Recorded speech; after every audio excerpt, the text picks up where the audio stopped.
Hi everyone, it's Niamh here and welcome to my art journaling channel. Today we're going to be playing with greens using some of the new colours from the Dina Wakley release, February release. So I'm going into my blue Dina Wakley journal and using some collage tissue. This is one from, I think it's the alphabet set of tissues. It's just got lots of writing in the background, a bit black.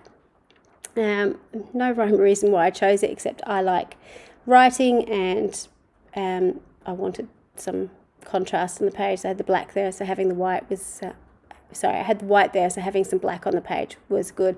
I don't tend to use a lot of black in my artwork itself, so having some in the background kind of works a little bit.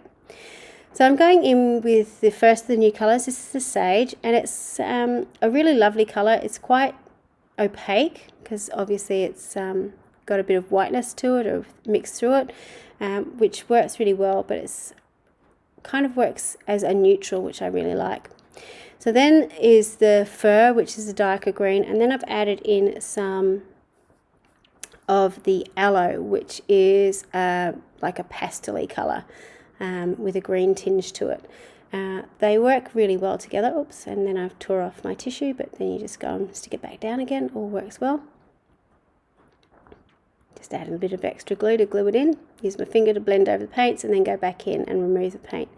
So I'm just using my wet wipe there to wipe away some of the paint and create some patterns in the background, just to create a little bit of texture and so on. I wanted to have sort of this,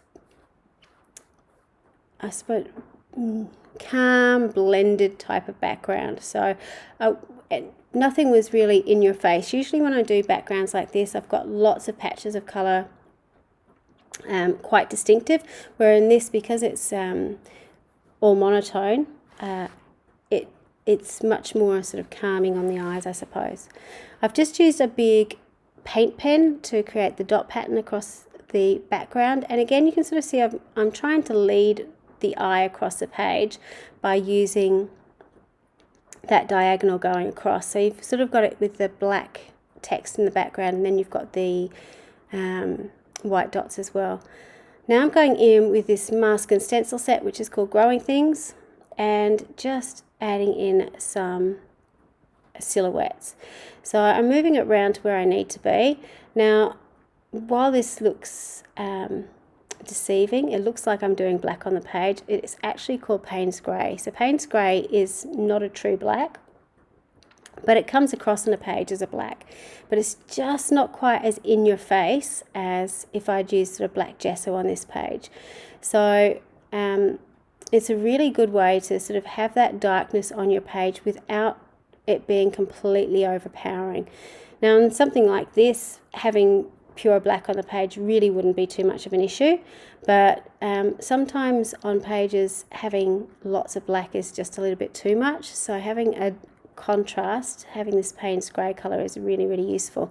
So this is one from Amsterdam Paints, which I use all the time. It's one of my go-to colours when I'm sort of want this sort of dark shadow happening on the page. Once I've finished putting in all my flowers on the page, stenciling them all in, you can sort of see I'm choosing elements to fit in. I'm extending some of the heights on it, so I've sort of got this like mess of weeds on the page, I suppose. So don't be afraid if you've got stencils like this that you overlap, you mix and match. You know, you put some things up higher and lower and play with the different heights on the page. It's really, really important. It helps fill in your backgrounds. It means that not everything's going in the same way. So you can use the one stencil over and over, but by using it in different positions and in different angles and so on, it's going to create different illusions in the background. Now I'm going in with my white pen and just doing really, really sketchy line work over the top, and you'll see that in the close-up. That is really not neat. I'm not necessarily staying within the lines. I'm, you know, doing double lines and drawing over lines. I'm just putting some pattern work in the background. So this helps, again, tie the page together. It sort of ties in with those white dots in the background. It also helps to sort of make this the foreground so it stands separate from the background, if that makes sense. Even though it was quite strong in the beginning, by having that white over the top, it just sort of, I don't know, makes it look a little bit more finished to my eye anyway. Once I'd finished doing that, then I decided I wanted to put a quote in. So this is a quote I found on Pinterest. When I go and look for quotes, I tend to go to Pinterest because I like the way the quotes are presented. For someone who's not brilliant at handwriting, I like that they're very visual. So if there is something with calligraphy, for example, that I can try and replicate it by seeing how it's sort of put out on the page. So the key word I used for this quote obviously was wildflowers, and I've actually chosen to use a really thin pen to write this out, which isn't my usual. So I've got sort of these really sticky thin letters. Again, like I usually do though, I have extended the up and downs. So, you know, with the L's and T's, they're quite tall and skinny. I've also decided I wanted to fill in all the circles, for a better word. So in your A's, E's, B's, D's, with lots of white. So you've sort of got this odd mix of really skinny letters and then quite wide circular letters. So don't be afraid to play with your fonts, even if it is just sort of colouring in a few things here and there. Some people I've seen do stuff like this and they've used a contrasting colour to colour in those circles. So instead of using white, you could have used green to tie in with the pages as well, to make it sort of stand out from the background. So play around. But one of the things I always do with my handwriting is put a drop shadow in.